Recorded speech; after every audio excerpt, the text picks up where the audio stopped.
Hey, how you doing, everybody? This is the Blue Chip Podcast. This is Cody Potter, your host, speaking. We got a little bit of a sooner episode than I anticipated because the other day I did a pod on, the trade deadline, everything coming up for the Washington Commanders. We also coming off a win from the Giants, things that we can reflect on from that game. I noticed in the comments, man, people were talking about Brandon Coleman and me not addressing him in the last episode. And I gotta definitely owe him an apology, man. He allowed zero pressures against Brian Burns, man. He's a dog DN, man. He's a blue chip talent at DN, and for a third round tackle, man, who's been splitting time and kind of had a little bit of a shorter offseason because of injuries and things like that he was dealing with. I can't believe I didn't mention him, man. So I wanted to right that wrong, man. Second, I wanted to thank everybody for checking out the podcast, man. We got got some exciting things going on here with this team, man. And you can just tell with the fan base and everything like that, man. It's really, really cool, man, to see the fans engaged again, seeing the stadium rocking, man. Like, honestly, I watched the game, man. I got the volume turned all the way up, man. You can hear that sound rocking, man, in that stadium, man. It's really, really cool, man. I want to thank everybody for tuning in, subscribing, and liking and sharing everything you do.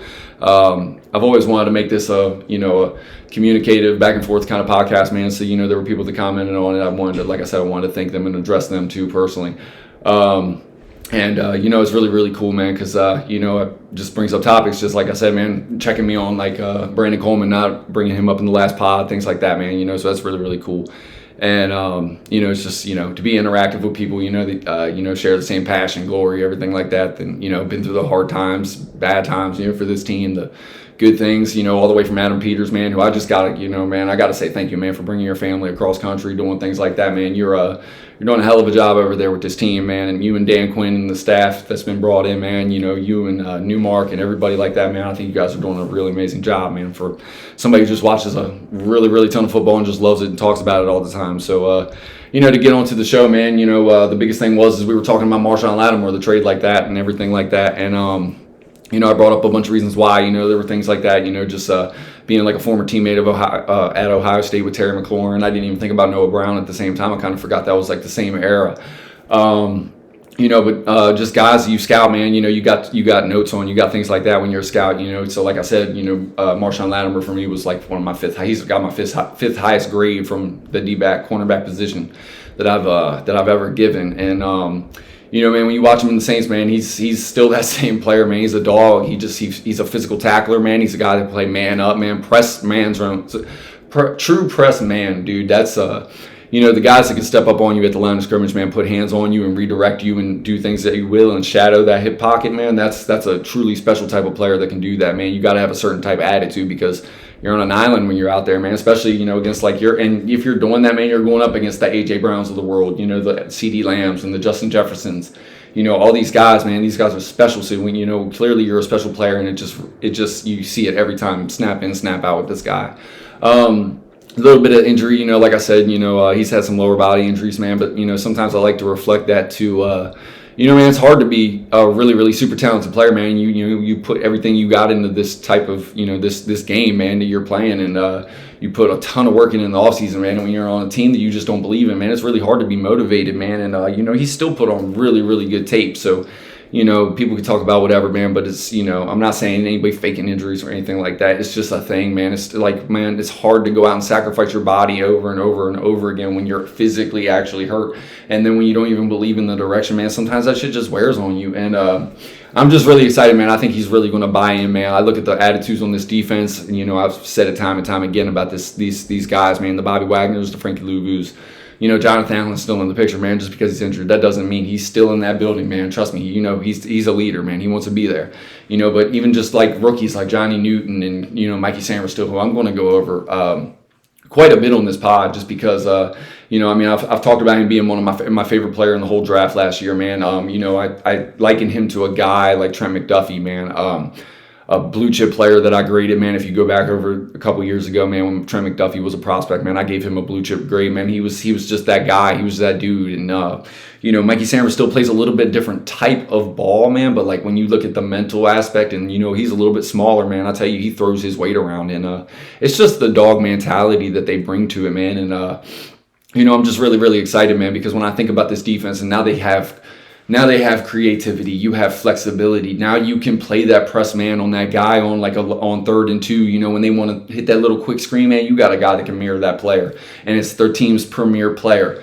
And the reason that you make a move like this, man, is just because the wide receiver play in this league, man, is extraordinary, man. The way these guys run routes, man, how crisp they are, man. The guys that can go up and snag it out of the air, man. There's so many different types, man. You got the Slim Reaper, man, who's just a absolute dog, man. Would just break anybody down with routes. Same with Justin Jefferson. Then, you know, then you take into the fact that they high point the ball and they play above their size, and then you got guys with size like AJ Brown and just, you know, CeeDee Lamb's a big guy, man, and he will torch you from the slot, man. It's just you know, it's really refreshing, man, because if you really want to win in this league, man, you got to have that guy. Like, just, I mean, it's always proven, man.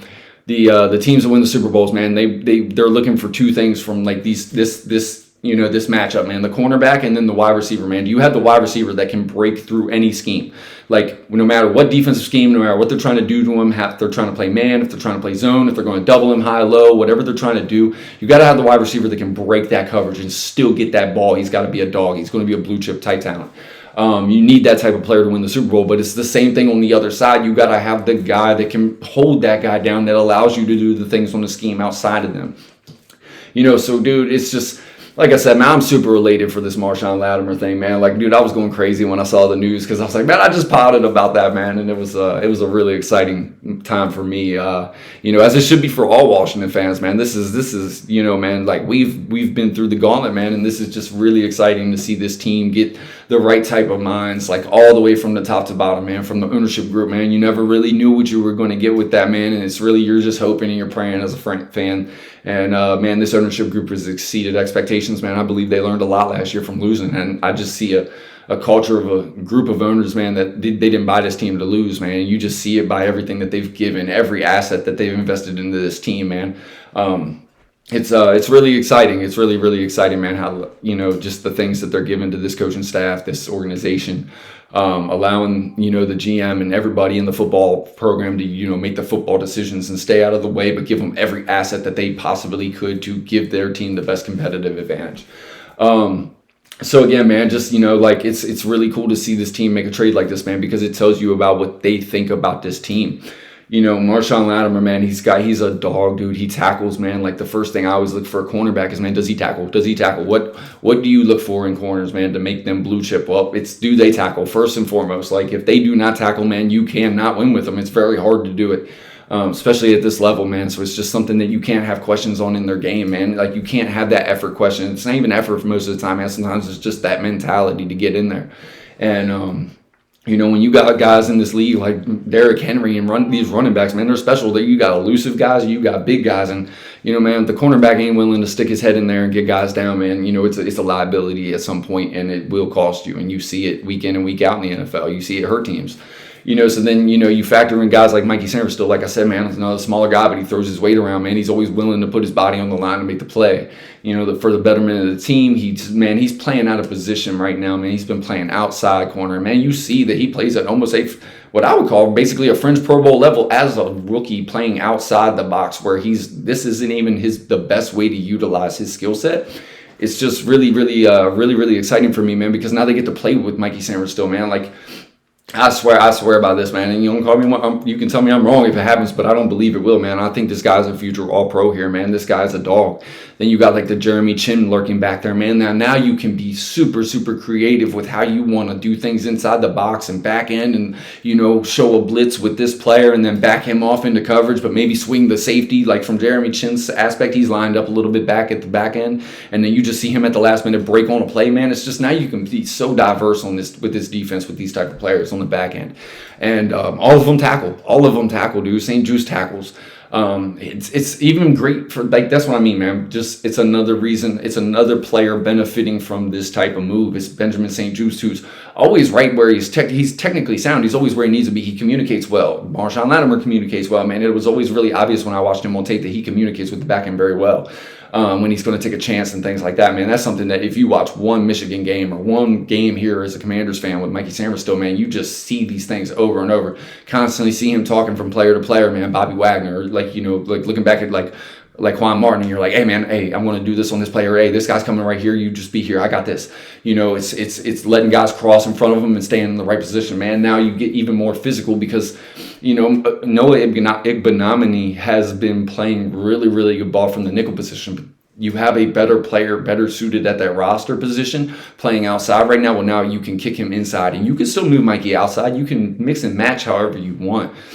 Benjamin St. Juste has played the nickel spot, man. So it's very, very cool that you get these type of bodies, these type of builds, man. All of them have a skill set, man. And Benjamin St. Juste has always been right there in coverage, man. He's always where he needs to be. The biggest knock on him, man, realistically, is, man, sometimes he just hasn't gotten his hands on the ball. And, dude, we've seen it with guys here, even back in yesteryear when you talk about the Redskins with Carlos Rogers, man. Look, when he went to San Francisco, they got him LASIK eye surgery, and next thing you know, he's catching the ball.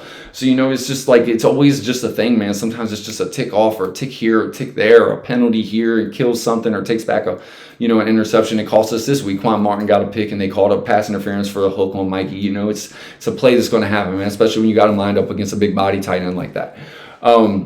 But that's just things that happen in the ebbs and flows of games, man. And you just, you try to erase them penalties and, through reps and through communication and just knowing where to be at the right time, being utilized to your skill set. That's something that the coaching staff does very well here. And I'm very excited to see, man, just like I said, man, you can add this guy to a piece, man. You can be creative with this guy. You can move him and Mikey inside and out because they both can do it, man. So if you want to match your guys up one-on-one against somebody, man, like, man, this is your dude today. This is where you're going to play. You follow him everywhere. I don't care where he goes, man. He runs behind the backfield and catches a run. It gets a run. You go attack that ball, Mikey. That's your guy. That's Devontae Smith. That's your dude. So it's going to be really, really exciting to see how they utilize this, man. I love the way this staff is, really, really continued to gel with this program, man, like offensively and defensively. Somebody I don't think I shouted out enough last time was Joe Witt. Man, this guy he's taken this defense from week one to what it is now, and now, man, now you really get that chess piece. You get that piece that says, with the play that you're getting from wide receivers from week to week during the season, man, it's like I said, it's very, very high level. It's very, very hard to do. And then where this team has aspirations for by making a move like this, man, it tells you that, hey, man, I'm trying to go into January, maybe even February. Well, in January and February, the wide receiver play only gets even better because you're only playing the best in the playoffs, man. So you got to have somebody that can match that up. And, realistically, man, you make a move like this, man, this is 3 years. He's got 2 more years left on his deal. It's relatively cheap this year. He's got some high money on the back end, but he's a high money player. You don't worry about that. You probably lock him up for a little bit even more, maybe work the cap a little bit. That's always an option for you too. But I think this is an A+ move, man. This is a blue chip player that you're adding onto a defense, man. It's another piece, man. And you're starting to look around this roster, man. And this is something that I've always stressed when looking around this roster is it's like, man, you need so many blue chip players to be able to compete. When you look at the top 22, man, on your roster, you need so many blue chips, and then you need red chips at all these other positions. And then you need depth pieces and yellows and grays, and you want to see them projecting up and like having this upward trajectory. That's why youth is so important in development. That's why the draft is so crazy, and that's why I emphasize that so much. That's why I scout the draft so hard. It's just fun for me, man, because, it's always exciting when you know the player that's coming into your squad, and then you think about where they fit and you take your notes and what schemes they're coming out of, and do they have other skill sets that really make them scheme variant, where they can vary between this scheme or that scheme and still have a really, really good impact. That's what makes you a blue chip player, man, or a red chip. And, these guys are just, you start stacking these guys throughout your roster, and that's how you build a winner. That's how you consistently compete in the playoffs. This is how you get to the Super Bowl, man. These are the type of decisions that you got to make as a team, because I bet you could ask anybody, man, and like anybody I think in this front office would tell you, man, if they thought that they were going to make a trade of this level at this point in this year, like for this team, for where they thought, maybe coming in what the roster was, they thought they had some questions, but I like that they stuck with it. They didn't just completely tear everything down. They said, we're going to give you a shot, man. You're here, man. We're going to coach you up. And they just watched and saw who bought in, and they've made moves, man. And it's you can just see it throughout the roster, man. They believe in themselves, and it's very exciting to see, man.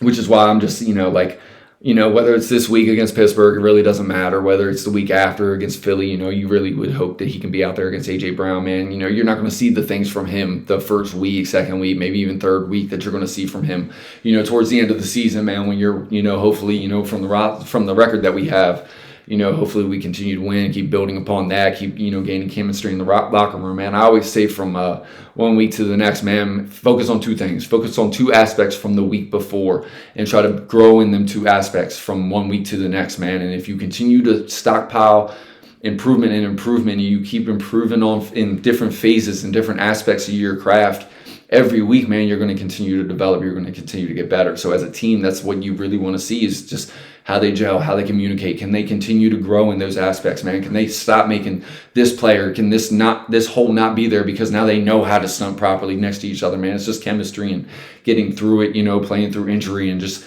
there's a lot of things that go into this game, man. And it's why these guys are special. It's why they're truly special athletes, man. And it's really, really grateful just to get another type of player at this level on this team, man. I'm really excited to, hear about him and Terry going at it in practice, training camp next year, things like that. It just, like I said, man, it just allows you to be creative with other players along the roster too, man. You can drop linebackers and cover, down in coverage now and rush a safety, do a corner blitz, with Marshon Lattimore. But yeah, man, it's really, really funny, man, just seeing this team, seeing how they do. Yeah, man, we so as a fan, it's just it's a really, really exciting time for this team, man. We got teams like Philly coming up, like I was just saying, Pittsburgh coming up. It's going to be a battle, man. This is the hard part of the season, man. This is where you really, really get to look in the mirror and judge and say, it's not even about, like, is it about win or losses, or is it about, like, realistically growing through the lessons that you learn from each week, man? Because they got a well-balanced breakfast over there in Pittsburgh, man. They're going to bring a heck of a defensive front, man. And, the O-line has played really, really good to date. But this is another measuring stick, man. This is the type of defensive front, man, that you're going to see if you want to get into January, February football. So how do you stack up, man? How do the leaders hold up, man? Does Tyler Biadasz, I expect him to do his job, man. This guy's playing really, really, really good football from the center position, man, making the calls. Holding anchor on Dexter Lawrence, man. He's a really, really impressive football player, man. He's done really, really well here, man. He's been a crazy, really good addition, man. And then, you think about like Sam Cosme, you got Brandon Coleman. I'm not going to miss that this time, guys. Brandon Coleman, zero pressures on Brian Burns, man. You can't say it enough, man. That guy is the biggest thing that I liked about Brandon Coleman coming out of TCU was when I watched him play guard, when I watched him play tackle, everything that I broke down on him, man, the notes I always said was, this dude is a road grader. Really, really good feet, really, really athletic. You can see the way he moves when he pulled from the guard position to the other side in the run game, man. Like, this guy was a A+ level run blocker. And then, what I always look for when I'm scouting offensive linemen is the athletic traits. Are they athletic? Can you see them moving? How do they fix themselves? When they make a mistake, how do they catch that and then work off of that and regain technique and everything like that?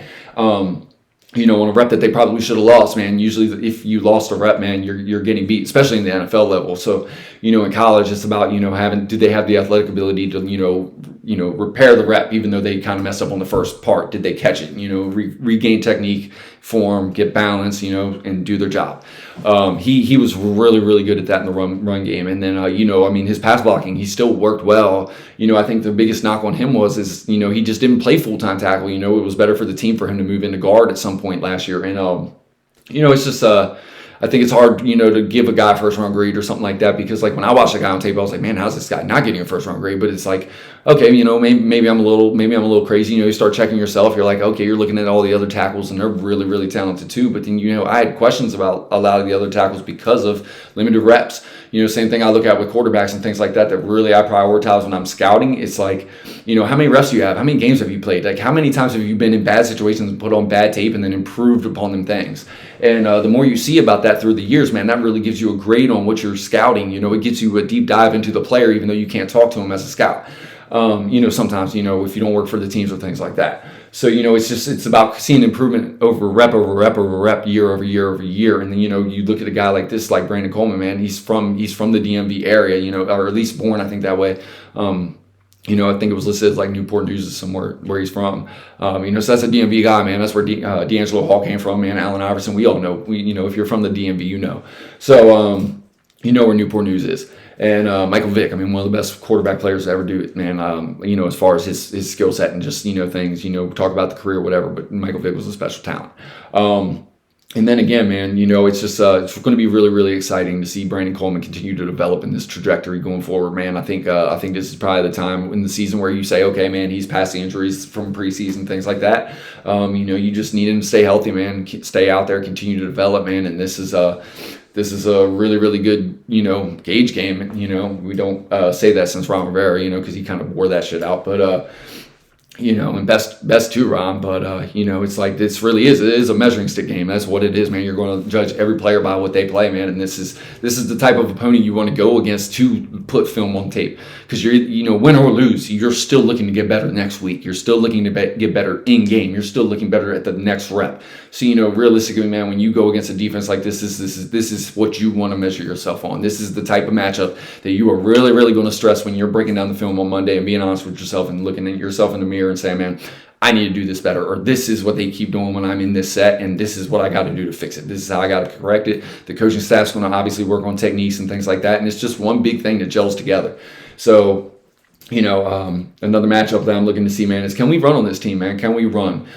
Truly run, man. It's been, I feel like it's been a few weeks since we've had a really, really, really, really true dominant running performance, man. And I mean that this is the Pittsburgh Steelers. This isn't, a top 20 defense or something like that, and you ran the shit out of it, and you tore it down their throat. This is the Pittsburgh Steelers. They might not be the top five or top 3 rated run defense, but it's a collection of players that are all pro level on the back side of that defense, the front side of that defense, and you're looking for yourself to measure how can you be physical with them? Can your offensive line get the push against these top level athletes? Can your guys get past the linebackers? Can you create holes? Can you create running lanes? Can the running back see it? Can they execute? And can they make the plays that are available to them and even extend beyond that? And, man, I just, I think we all want to see it, man. We all love B-Rob here, man. And we all want to see B-Rob. We all want to see Austin Eckler have that game, man. Chris Rodriguez stepping up, man. That was big props, man, because I really like this guy's tape out of Kentucky, too, man. Thought he was a really, really good value in the 6th round, man. And I think every time Brian Robinson's not on that field, man, I think if you're going to use a running back on this roster the way that you use Brian Robinson, I always kind of felt like Chris Rodriguez was going to get himself into that role, and he has, like, just the way that he performed against the Giants last week, man. It was clear who the best running back was at, breaking yards after contact balance, and then, just being explosive and being ready when his number was called. So big props to him, man. Like I said, another thing, man, is just another thing is what does your defense look like? Russell Wilson hasn't been here long, but they are producing and they're winning, man. Their record is what it is for a reason, man. And this is, like I said, man, this is the type of matchup that you're trying to judge yourself on. They have George Pickens. They just added Mike Williams. What's his availability? We don't know. Same thing with Marshawn Lattimore. We're kind of in a similar situation there. But George Pickens plays like a number one, man, and Russell Wilson is a guy that will push that ball down the field, man. So this is a guy that realistically accentuates. It just doesn't just make what Fields was doing good with Pittsburgh. It makes what Russell Wilson kind of with a little bit of wheels and just throwing the ball over the top, man. It just gives you another dynamic to this offense for the Pittsburgh Steelers. So you're trying to see how this defense can start gelling. Can Marshawn get on the field this week? Can you start playing some of those mix and match games with Mikey Sanders still in the nickel? Mixing and matching him and Jeremy Chin and guys like that, and Quan Martin, and just different sets that you want to do on the back end, just to make it even harder for the defense or for the offense to try to figure out what we're doing. And hopefully even get more sacks off of this, man, because realistically, man, you have good coverage that creates time for it works both ways, man. If you have pressure on the quarterback, man, he might throw a ball up for the D-backs, and then if you have really, really good coverage early, it might give that defender just a little bit more time to get there on the front end. So it's like it's all complimentary football, man, and you need a chess piece like Marshawn Lattimore, man. And I'm just excited, man. So welcome to the DMV Marshon, man. Like I said, I wanted to just do this pod, kind of get back with y'all. And really just thank y'all, man. Thank y'all for checking out the pod, subscribing, liking. Like I said, it's hard to get on here sometimes, making time, careers, things like that, watching football, breaking film down for the things that I really, really enjoy doing with football and the things that I love. Because realistically, man, as much as I love watching the Commanders, man, I get just as hyped about watching every college football game that I watch, man, and break down and key and watch all 22s and things like that.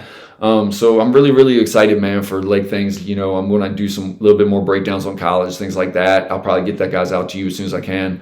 I'll continue to keep talking this Commander stuff, man, because that's my team, and that's what I really want to I want that to be a staple on this podcast, man. I want to talk about the Commanders every week.